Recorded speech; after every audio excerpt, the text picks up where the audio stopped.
எல்லோருக்கும் நமஸ்காரம். இன்னைக்கு நம்ம பார்க்க போகிறது சுஜாதா அவர்களுடைய ஒரு சிறுகதை யாருக்கு. எல்லா சப்ஜெக்டையும் சுஜாதா எழுதுவார். அதே சமயத்தில் அவர் ஜஸ்ட் ஒரு எழுத்தாளர் அப்படிங்கிற ஒரு இதை தவிர பெரிய கார்ப்பரேட்லலாம் நிறைய மூவ் பண்ணி அந்த நடந்த விஷயங்கள்லாமும் நிறைய அப்சர்வ் பண்ணி அதை பற்றி நல்ல எக்ஸ்பீரியன்ஸ் உண்டு அவருக்கு. அதை வச்சுட்டு அவருடைய யூஸ்வலான பிரமாதமான ஒரு விவரிப்பில் எழுதப்பட்ட கதை தான் அது. அதை தான் இன்றைக்கி நம்ம பார்க்க போகிறோம். சுஜாதா அவர்களின் யாருக்கு. அடுத்த எம்டி பதவி யாருக்கு என்பது தான் வெப்ஸ்டர் கார்ப்பரேஷன் அதோட 1180 சிப்பந்திகளிடமும் முதல் கேள்வியாக இருந்தது. தற்போது அதன் தலைமையில் இருக்கும் ரிச்சர்ட் கிரிஃபித் என்கின்ற வெள்ளைக்காரர் குணபாலன் அல்லது லீ இருவரில் ஒருவரை தன் வாரிசாக நியமித்து விட்டு ஓய்வு பெறப் போகிறார் என்பது பரவலான வதந்தியாக இருந்தாலும் இருவரில் யாரை தேர்ந்தெடுக்கப் போகிறார் என்பது பற்றி கம்பெனியில் கடுமையான கருத்து வேறுபாடுகள் இருந்தன. கம்பெனி இருப்பது சிங்கப்பூரில் 95%. சொர்க்கத்தை நினைவுறுத்தும் சிங்கப்பூரில் செல்வ சிறப்புடன் மேம்பாட்டுடனும் வளர்ந்த பெரிய வியாபார கம்பெனி தான் இந்த வெப்ஸ்டர் கார்ப்பரேஷன். சிங்கப்பூர் டாலர்களில் $300 மில்லியன் மேலே அவர்கள் வாங்காதது இல்லை, விற்காதது இல்லை. கைனகாலஜிஸ்ட் பயன்படுத்தும் ரப்பர் கையுறையிலிருந்து எலக்ட்ரானிக்ஸ், கம்ப்யூட்டர் உதிரிகள், டிஸ்க் தகடுகள், பிசிக்கள், பாலித்தீன் வகையில் கோடி ரசாயன பொருட்கள், செயற்கை உரத்துக்கான ரசாயன பொருட்கள், ஏபிஎஸ் பிளாஸ்டிக். எதற்கு ரொம்ப டெக்னிக்கலாக போக வேண்டும்? எந்த சந்தர்ப்பத்தையும் விடாமல் எதையும் வாங்கி விற்கும் ஒரு மெகா நிறுவனம். சிங்கப்பூர் போன்ற சுதந்திர துறைமுகத்தில் இந்த மாதிரி கம்பெனிகளுக்கு பெரிய லாபம் ஈட்டும் சாத்தியம் உள்ளது. கொரியா, தாய்வான், ஜப்பான் போன்ற நாடுகளின் அண்மை செல்வாக்கில் மிகவும் பயனடைந்தது சிங்கப்பூரில். மேலும் இந்நகரத்தில் கிடைக்கப்பெறும் சலுகைகள், தேர்ந்த தொழில்நுட்பர்கள் எல்லாமே நகரத்தின் செல்வாக்கையும் நகரத்தின் கம்பெனிகளின் செல்வாக்கையும் உயர்த்தி இருப்பதை நேரில் பார்க்கலாம். சாங்கி விமான நிலையத்திலிருந்து இந்த சிரிப்பு உங்களை தாக்கும். அதன் வாக்கவையில் நடந்து கொண்டு செல்லும்போது கண்ணை பறிக்கும் கண்ணாடி ஜன்னல்களுக்குள் முழுசாக டொயோட்டா கார் நிற்பது முதல் தாக்கம் என்றால் எக்ஸ்பிரஸ் வெயில் ஏசி டாக்ஸியில் செல்லும் பொழுது இருபுறமும் பசுமையை கடந்து மத்திய பிசினஸ் பிரதேசத்தில் நுழைந்தவுடன் ஷென்டன் வே வந்தால் சாக்லேட் நிறத்தில் பளபளப்பாக கிரானைட்டில் 28 மாடி கட்டிடம் வருகிறது. அதுதான் அடுத்த தாக்கம். வெப்ஸ்டர் கார்ப்பரேஷனின் தலைமையகம் அதில் 18ஆம் மாடிக்கு மிட்சுபிஷியின் இன்னிசை கனவும் கம்ப்யூட்டரும் இயங்க லிஃப்டில் விரைந்து வந்து தானாக திறந்து கொள்ளும் கண்ணாடி கதவுகள் தாண்டி காத்திருந்தால் அந்த மெல்லிய சீன பெண் உங்களை கான்ஃபரன்ஸ் அறைக்கு உட்கார வைப்பாள். சுற்றிலும் பார்த்தால் அந்த நவீன அலுவலகத்தில் கணத்தில் நிலவிய டென்ஷனை நீங்கள் உணர முடியாது. பரபரப்பு உள்ளுக்குள் பொதிந்து கிடக்கும். அடுத்தது யார்? லீயா, குணபாலனா? 2 பேரையும் பற்றி விவரித்தால் குணபாலனுக்கு தான் அதிக தகுதி என்று உங்களுக்கு தோன்றும். உடனே உங்களுக்கு அது புரியும். குணபாலன் அந்த கம்பெனியில் 18 வருஷம் உழைத்தவர். ஆரம்பத்தில் ஒரு சிறிய அறையில் ஒரு டெலிஃபோனை பகிர்ந்து கொண்டு ஒரே ஒரு கெமிக்கல் ஏஜென்சியை துவங்கிய காலத்திலிருந்து லெஸ்லியில் சேர்ந்து கம்பெனியுடன் வளர்ந்து வைஸ் பிரசிடென்ட்டுக்கு உயர்ந்தவர். படிப்பு பெருசாக இல்லை, பிஏ வரை படித்தவர். அதன் பின் எம்பிஏ போன்ற அடையாளங்களுக்கெல்லாம் தேவையின்றி கிரிஃபித்தின் முழு நம்பிக்கைக்கு பாத்திரமாகி அவர் இங்கிலாந்து போயிருந்த போது கம்பெனியை முழுமையாக பார்த்து கொண்டவர். கம்பெனி இந்த நிலைமைக்கு வந்ததற்கு காரணம் யார் என்று கிரிஃபித்தை கேட்டால் தயங்காமல் குணபாலன் தான் என்று சொல்லுவார். மேலே கதையை நகர்த்துவதற்கு முன் குறிப்பு: இந்த கதை இன்றைய தினத்தை பற்றியது அல்ல. சில வருடங்களுக்கு முன் நடந்த விஷயம். எத்தனை வருஷம் என்பது கதையின் இறுதியில் தெரியும். லீயின் முழு பெயர் ரிச்சர்ட் லீ. ஆனால் கிறிஸ்துவன் அல்ல. சிங்கப்பூரில் சீனர்கள் மேல்நாட்டுக்காரர்களுக்கு சலுகையாக ரிச்சர்ட், மைக்கேல் போன்ற கிறிஸ்துவ பெயர்களை முன்னால் ஒட்டிக்கொள்வது வழக்கம். லீ சீனாக்காரன். சிங்கப்பூரில் 26 லட்சத்தில் 20 லட்சம் மக்கள் சீனாக்காரர்கள். அவர்களிடம்தான் பெரும்பான்மையான பணம் இருந்தது. லீயுடன் ஒப்பிட்டு பார்த்தால் குணபாலன் கருப்பு, குள்ளம். லீயின் நிறம் லேசான மஞ்சள் அல்லது வெள்ளை. குணபாலன் லீயை விட 8 வயது அதிகமானவர். நேரில் பார்க்கும்பொழுது வயது வித்தியாசம் அதிகமாக தெரியும். இருந்தாலும் இந்த வெளித்தோற்றங்கள் எல்லாம் கிரிஃபித்தின் தீர்மானத்தை எப்படியும் பாதிக்காது என்பதுதான் பலரும் எண்ணினார்கள்.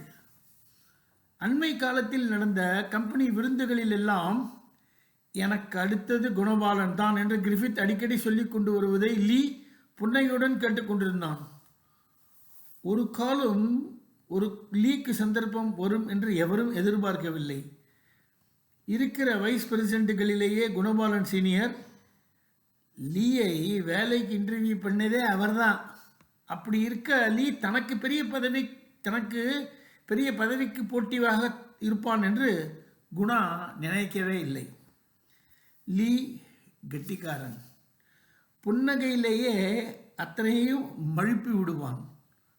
போதாக்குறைக்கு சீனாத்தனமான சிறிய கண்களும் எப்பொழுதாவது தான் புன்னகைக்கும் சுபாவமும் அவன் உள்ளுக்குள் ஓடிய திட்டங்களை பூர்ணமாக மறைத்தன.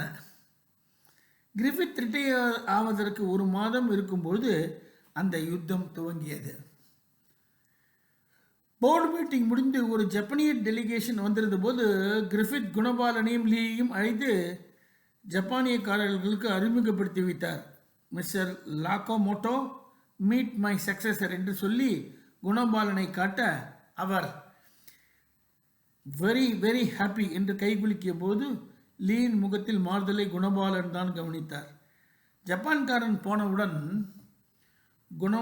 குணா கொஞ்சம் இருங்கள் என்று கிரிஃபித் சொல்ல, லீ, மிஸ்டர் கிரிஃபித் உங்களுடன் பேசலாமா?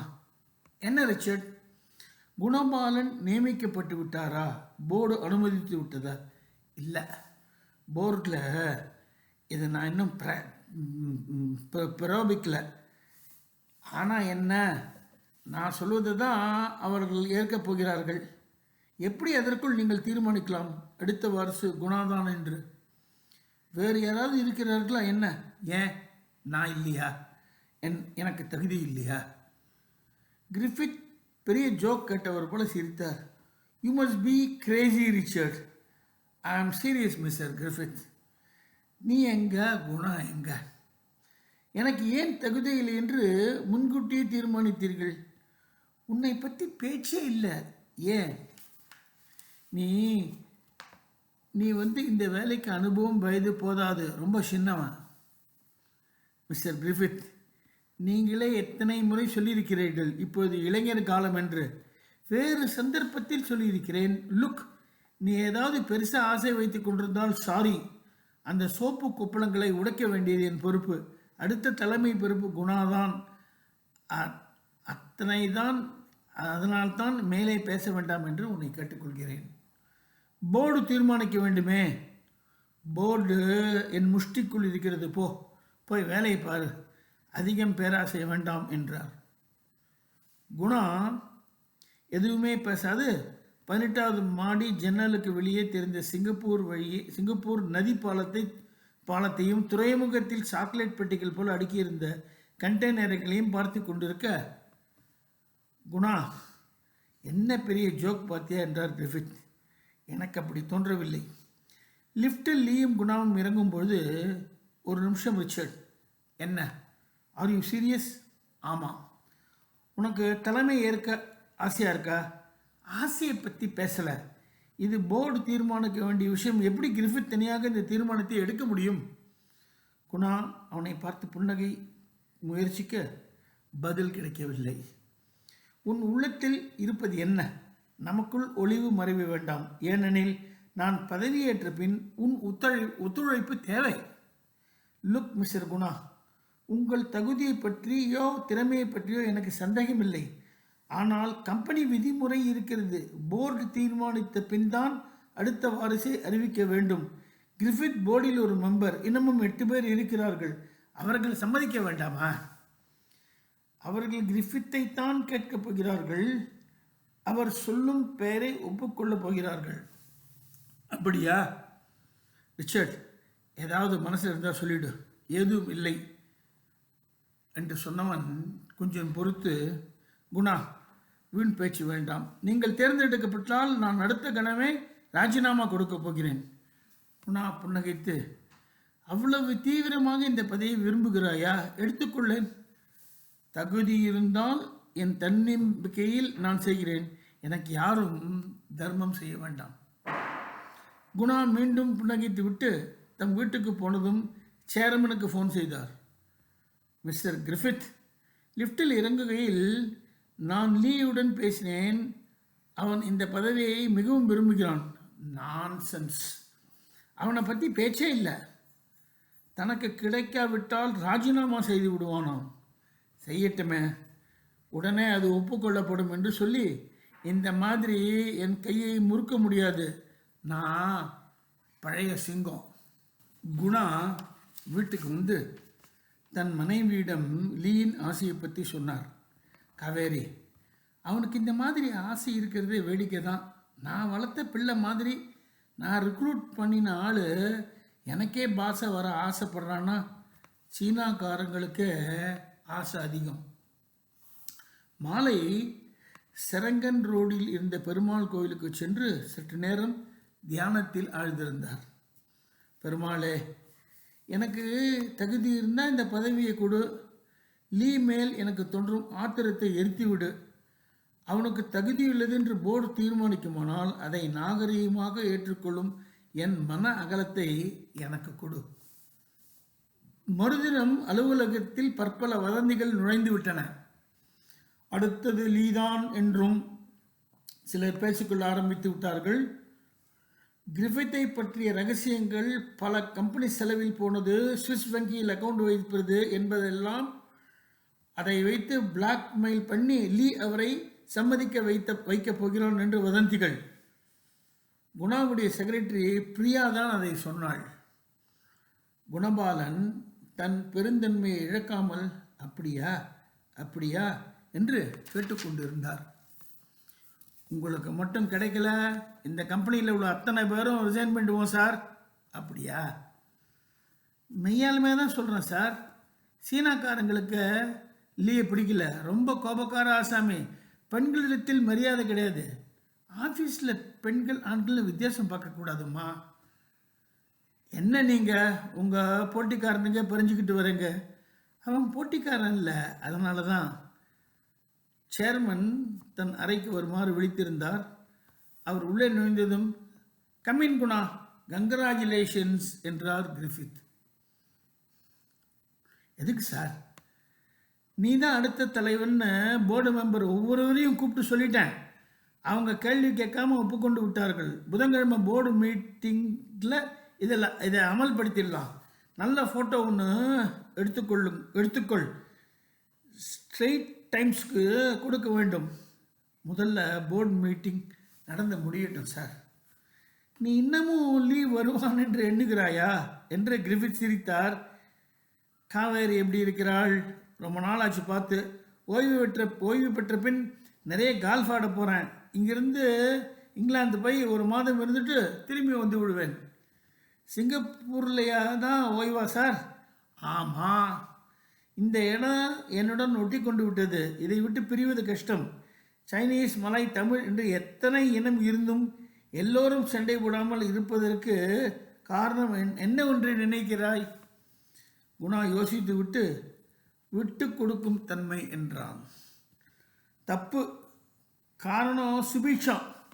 விட்டு கொடுக்கும் தன்மை உனக்கு இருக்கலாம், லீடும் எதிர்பார்க்காதே. அவன் இளைய சமுதாயத்தினன், முன்னுக்கு வர என்ன வேண்டுமானாலும் செய்வான். அதனால தான் முன்கூட்டியே போர்டில் சொல்லிவிட்டேன். குணா, எனக்கு லீயை பிடிக்கல, உனக்கு சொல்ல தெரியல என்றார் குணா. புதன்கிழமை போர்டு மீட்டிங் ஒரு நாளும் இல்லாமல் 8 மணி நேரம் நடந்தது. குணா தன் அறையில் கூட்டம் முடியும் வரை காத்திருந்தார். முடிந்த பின் கிரிஃபித் ஃபோன் செய்து தன் அறைக்கு வர சொன்னார். குணா, சாரி, கொஞ்சம் சிக்கல். குணா மௌனமாக காத்திருக்க, எனக்கு ரொம்ப ஆச்சரியம். லீ போர்டு மெம்பர்களை 4 பேரை வளைச்சி போட்டிருக்கான். எப்படி என்று புரியவே இல்லை. என்னையும் சேர்த்து 4 பேர் உனக்கு ஆதரவாகவும் 4 பேர் எதிராகவும் பேச உன்னை நியமிப்பது இன்று முடியாத காரியமாயிற்று. 9வது மெம்பர் வராததால். இந்த பாடு டோனி வந்திருந்தா சிக்கல் இன்றோடையே தீர்ந்திருக்கும்.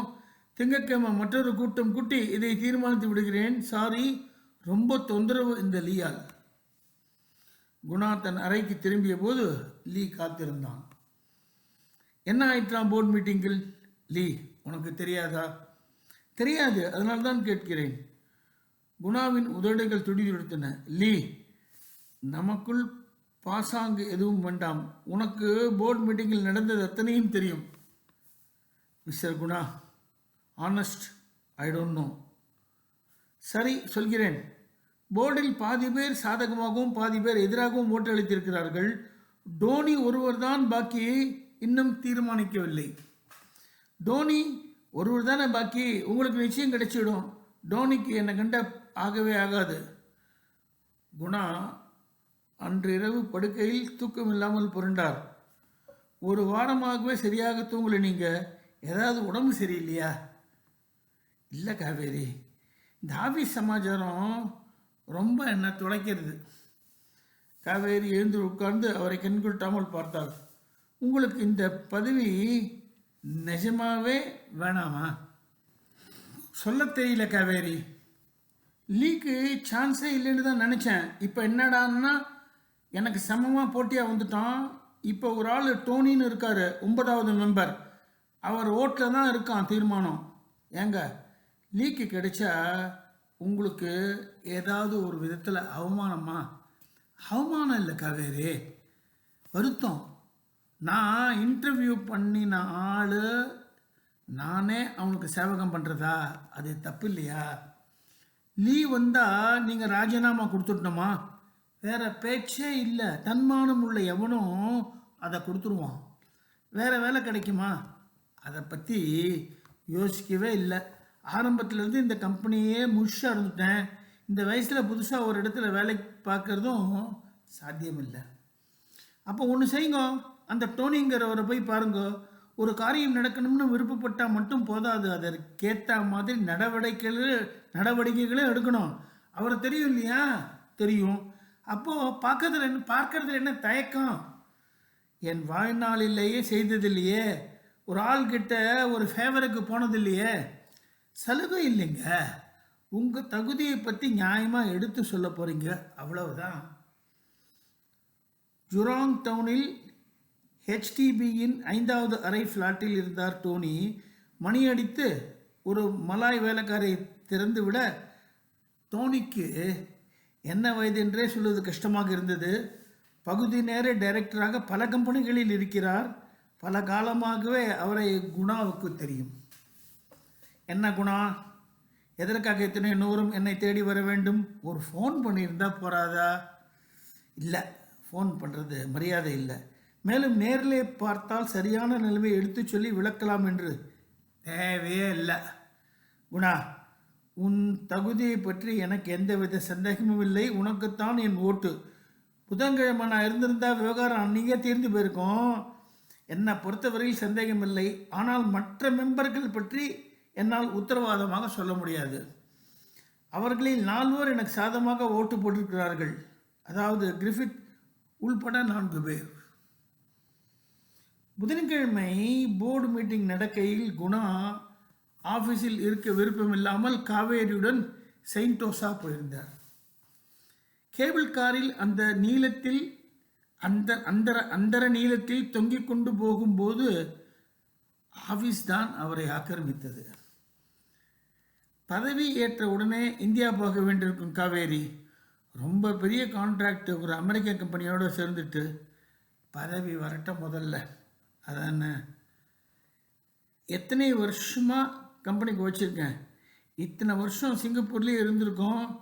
இதுதான் நம்ம 2 பேரும் முதல் தடவையாக சென்டோஸுக்கு தனியாக வரோம். முதல் தடவையாக கோரல் பழங்களிலும் கண்ணாடி பெட்டிக்கு பின் அலைந்த வண்ண வண்ண மீன்களிலும் சிங்கப்பூர் சரித்திரத்தை விவரிக்கும் அருங்காட்சியிலும் அவர் கவனம் செல்லவே இல்லை.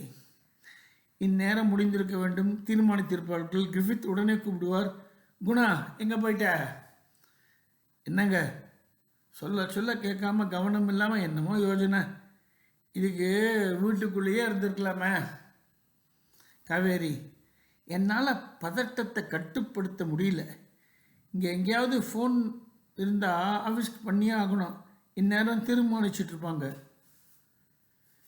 அவளை ஒரு ஃபன் வேர்ல்டு நாற்காலியில் உட்கார்ந்து வைத்து விட்டு ரெஸ்டாரண்ட் போய் ஃபோன் வைத்தான். Sorry sir, mister Griffith board meeting முடிஞ்சதுமே வீட்டுக்கு போயிட்டார். மீட்டிங் எப்போ முடிஞ்சது? பிற்பகல் 2 மணிக்கே முடிந்து விட்டது. என்ன தீர்மானம் ஆயிற்று? ஏதும் மிஸ்டர் கிரிஃபித் சொல்லவில்லை. அடுத்தது பிரியாவுக்கு ஃபோன் பண்ணினார். சார், உங்களுக்கு 3 முறை ஃபோன் பண்ணிவிட்டேன் வீட்டில். என்ன சொல்லு பிரியா? மிஸ்டர் லீ உங்களோடு பேச விரும்பினார். அது கிடக்கட்டும். போர்டு மீட்டிங் என்ன ஆச்சு சொல்லு. சரியாக தெரியல சார். ஆனால் பேசிக்கொள்கிறார்கள் மிஸ்டர் லீ தேர்ந்தெடுக்கப்பட்டு விட்டதாக. எதற்கும் நீங்கள் கிரிஃபித்தை கேட்கலாம். அவரும் ஒரு முறை உங்களுக்கு ஃபோன் செய்தார். ஃபோனை வைத்துவிட்டு பொம்மை போல அவர் நடந்து வருவதை காவேரி பார்த்து, போனால் போகிறதுங்க, இப்போ என்ன ஆச்சு? அது என்ன தலைபர விஷயமா? லீக்கு அது கிடச்சிட்டான், அவன் செலக்ட் ஆகிட்டானோ. காவேரி, போனால் போகுதுங்க. அத்தனை சந்தோஷங்களுக்கு மத்தியில் தலையை பிடித்து கொண்டு உட்கார்ந்தார் குணா. எப்படி அதை நான் ஒப்புக்கொள்ள முடியும்? சொல்லு காவேரி. அனுபவம் திறமை 2 இருந்தும் என்ன அவங்க ஏற்றுக்கலைன்னா என்ன அர்த்தம்? நான் ஒரு தமிழங்கிறதுனால தானே. சைனாக்காரன் கடைசியை புத்தியை காட்டிட்டான் பார்த்தியா? இதில் ஒரே ஒரு நியாயமாக நான் வெள்ளைக்காரன் கிரிஃபித் தான். அவர் தான் நேர்மை உள்ளவர். அவரே போய் பார்ப்போம். நான் ராஜினாமா செய்ய வேணும் காவேரி. கிரிஃபித்தை போய் பார்த்தால் போதும், அதற்கு பிறகு யோசிக்கலாம். கிரிக்கெட் கிளப்பில் பச்சை கம்பளம் விரித்தார் போல மைதான விளிம்பில் பிரம்பு நாற்காலியில் அரை டிராயருடன் கிரிஃபித் உட்கார்ந்து கொண்டு பியர் அருந்து கொண்டிருந்தார். Guna, come join me. Guna மரியாதையாக உட்கார, போர்டு மீட்டிங்கில் நடந்தது தெரியுமா? It's a shame. கேள்விப்பட்டேன். நான் ராஜினாமா செய்து விட்டேன். சார், நீங்களா? ஆமாம். நான் சொல்லுவதை கேட்காத, என் வார்த்தைக்கு மதிப்பு தராத இந்த போர்டு, என்னை அவமதித்த இந்த போர்டில் மேற்கொண்டு பணி செய்ய எனக்கு விருப்பமில்லை. என்ன இந்த லீ இருக்கானே, மகா எத்தான். தோனி எனக்கு சாதகமாக ஓட்டு போடலையா சார்? தோனி போட்டான். ஆனால் மற்ற மெம்பர்கள்லேருந்து 20 பிடித்து விளைத்து போட்டு விட்டான். கட்சி மாறிவிட்டனர். எல்லாமே சைனீஸ் கிளிக். இந்த கம்பெனி குட்டிச்சவராக போகிறது குணா. அது எந்த விதத்திலையும் உன் உழைப்புக்கும் திறமைக்கும் குறை சொல்வது இல்லை. நவீன இயக்கங்கள் மாறிவிட்டன.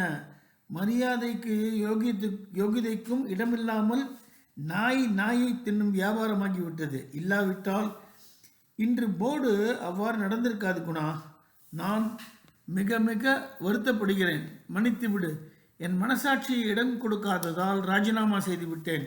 முடிந்தவரை முயன்று பார்த்து தோற்றுவிட்டேன். காவேரியை பார்த்து, காவேரி, உன் கணவன் திறமை மிக்கவன், ஆனால் அதிர்ஷ்டம் இல்லைன்னு சொல்லுங்க. கிளப்பை விட்டு விலகும்போது காவேரி, உங்களுக்கு கிடைக்கலன்னா அவர் எதுக்கு ராஜினாமா கொடுக்கணும்? இவர் தான் நிஜமாவே பெரிய மனுஷன் காவேரி. வா, மனசு ரொம்ப கலக்கமாக இருக்குது. பெருமாள் கோயிலுக்கு போய் வரலாம். கற்பூர வெளிச்சத்தில் பகவானை கேட்டார். ஐயா, நான் என்ன தப்பு தண்டா செஞ்சேன்? என்ன பாபம் செஞ்சேன்? மனசாட்சிக்கு விரோதம் இல்லாமல் கம்பெனிக்கு கடுமையாக ஊழிச்சதுக்கு இதுதான் பரிசா? மதிப்பு கொடுக்கல ஐயா. ஏன் எனக்கு கிடைக்காம பண்ணிட்டீங்க? நான் உன்னை சின்ன பிள்ளையிலேருந்து வணங்கினதுக்கு ஒரு இழவும் அர்த்தம் இல்லையா? எல்லாமே வியர்த்தம் தானா, வீணா? சொல்லுங்க, சும்மா பார்த்துக்கிட்டே இருக்கீங்களே. இருட்டில் பெருமாள் லேசாக சிரிப்பது போல் இருந்தது. மறுதினம் ஆஃபீஸ் போனதும் பல பேர் அவருடன் பரிவுடன் பார்த்தார்கள். பிரியாவின் கண்களில் நீர் திரையிட அதை பார்க்க விருப்பமில்லாமல் அவசரமாக அறைக்குள் நுழைந்து தன் லெட்டர் ஹெட்டில் ஒரு வரி ராஜினாமா கடிதத்தை எழுதி கையெழுத்திட்ட போது ஃபோன் ஒலித்தது. Just a minute sir, MD Mister Lee would like to talk to you. Mister Guna, Lee here. உங்களை சந்திக்க விரும்புகிறேன். நானே உங்களை சந்திக்க விரும்பினேன். Please come. கிரிஃபித் இடத்தில் லீ ஒரு குழந்தை பெரிய சோஃபாவில் உட்கார்ந்திருப்பது போல பொருத்தம் இல்லாமல் உட்கார்ந்திருந்தான். வெல் என்று அவரை பார்த்து கை நீட்டினான். குணா கை நீட்ட மறுத்தார். இன்னும் கோபமா? கங்கராஜுலேட் பண்ண விருப்பம் இல்லையா குணா?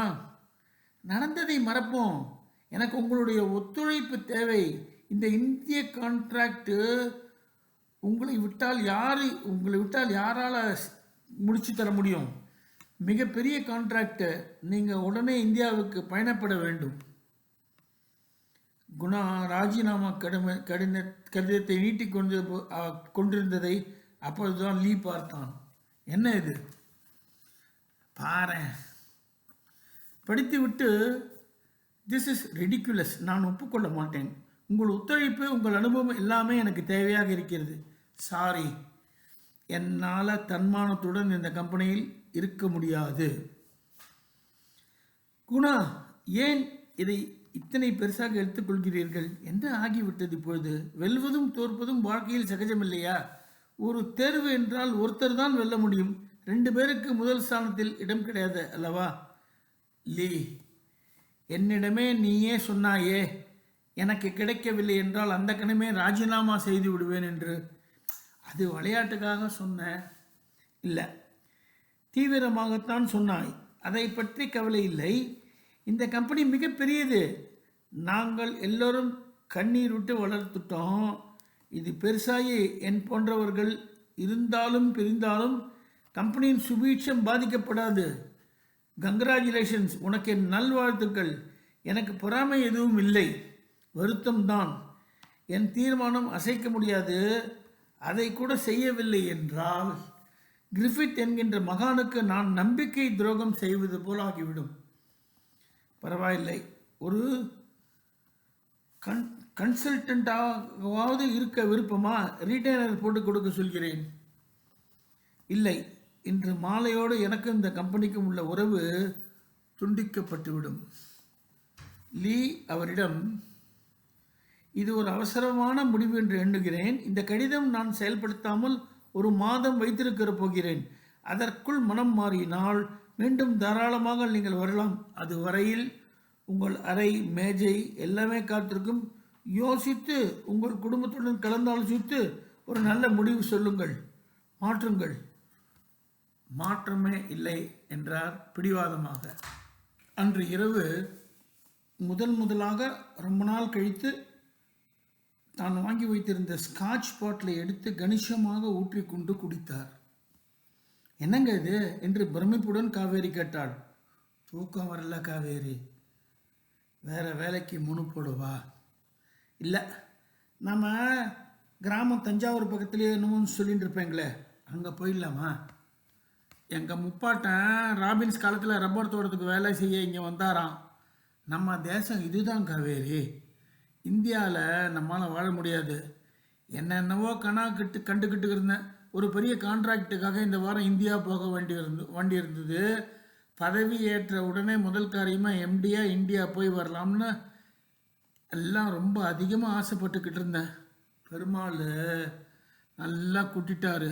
ஐயா, இரு, இந்த மாதிரி நீ துரோகம் செய்வேன்னு நான் கனவுல கூட நினைக்கல ஐயா.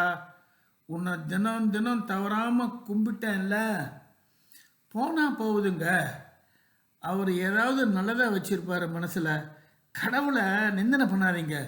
எல்லாம் பொய், எல்லாம் வேஷம், எல்லாம் கல், சாமியாவது ஒன்றாவது அப்படின்லாம் பேசாதீங்க. போதுங்க, நிறையவே சாப்பிட்டுட்டீங்க. தள்ளாடி கொண்டிருந்தவரை சிறப்படுத்தி காவேரி காட்டமாக காப்பி கொண்டு வந்து கொடுக்க, அதை குடித்ததும் சற்று போதை தெளிந்து அவள் கூந்தலை வருடி ஆதரவாக பார்த்தார். சாரி, ரொம்ப கண்ணா பின்னான்னு பேசிட்டேன்ல, இப்போ சரியாக போயிடுச்சு. விஷம் இறங்கினா போல் இருக்குது. என் ஏமாற்றமும் விஷம் இறங்கினா போல் இறங்கி போச்சு. போனால் போகுதுங்க. அந்த இந்திய கான்ட்ராக்ட் நினச்சாதான் எனக்கு வருத்தமாக இருக்குது காவேரி. இல்லையே குட்டி சோறாக்கிடுவோம். அவன் போயிருப்பான். இப்போ ஒரு வருஷ காலமாக டெண்டர் போட்டு டிஸ்கஷன் எல்லாம் பண்ணி ஃபெர்டிலைசர் கெமிக்கல் ஒன்றுக்கு ரா மெட்டீரியல் மறந்துடுங்க. ஐயோ, நீங்கள் தான் ராஜினாமா செஞ்சிட்டீங்களே, அதானே. சற்று நேரம் மௌனம் நிலவியது. இந்தியாவில் எங்கெங்க? போபால்னு ஒரு இடத்துல யூனியன் கார்பைடு கம்பெனியோட டிஸ்கஷன். போனால் போதுங்க, அவனே போய் சேரட்டும். இது நடந்தது 1984 நவம்பர் 3 யாருக்கு? என்ன ஒரு கதை, என்ன ஒரு டிஸ்கிரிப்ஷன். எனத்தையும் நம்ம நடந்த அந்த அவரோட பிஏ பக்கத்தில் நாமளும் இருந்து அதை வேடிக்கை பார்க்குற மாதிரியும் எல்லாத்தையும் ஒரு ஃபீலிங்கை கொடுத்துட்டோம். அப்புறம் பாவம் சாமி இல்லை ஒரு ரூபாய் தள்ளியை போட்டு வந்து போகிறதும், எல்லாம் நல்லதுக்கான ஒய்ஃப் பிடிவாதமாக இருக்கிறதும், கடைசியாக 2 அது அவன் போய் சேரட்டும் இல்லை அவனை என்ன சேரட்டுமோ அது நீங்களே முடிவு பண்ணிக்கோங்கன்னு விட்டுட்டார். இது நடந்தது இந்த போஃபர்ஸ், இந்த போபாலில் நடந்த விஷயம் அப்படின்னு சொல்லி அது முடிக்கிறதும், அவர் இப்படி ஒரு மாதிரியே முடிப்பார் அப்படின்னு நம்ம எதிர்பார்த்தா கூட நம்ம எதிர்பார்ப்பை மீறி சில சமயம் வேறு மாதிரி முடிப்பார். அது வேறு மாதிரியாக இருக்கும். ஓஹோன்னா அதை எடுத்துகிட்டு போனால் அடுத்த கதை வேறு மாதிரியாக இருக்கும். அந்த மாதிரி ஒரு நல்ல பிரமாதமான விவரிப்பு, ஃபஸ்ட் கிளாஸ் டயலாக்ஸ் மாதிரி ஒரு வார்த்தைகளும் தெளிவு, நடந்த விஷயங்கள் அவர் சொல்கிறது. கடைசியில் ஒரு முடிவு 2 லைனில் நடுப்புற ஒருத்தர் ஹிண்ட் காட்டிருப்பார். இது நடந்தது இப்போ இல்லை, பழைய கதை ஃப்ளாஷ்பேக் தான் சொல்கிறேன்ற மாதிரி சொல்லி இதில் முடிச்சிருப்பார். இதுவும் ரொம்ப வரவேற்கப்பட்ட கதை. அதை தான் நீங்கள் படித்து முடித்து உங்களோட ஷேர் பண்ணிட்டுருக்கேன். வழக்கம் போல் நிச்சயமாக இதை நல்லா ரசித்து கேட்பார்கள்னு நம்புகிறேன். நன்றி, வணக்கம்.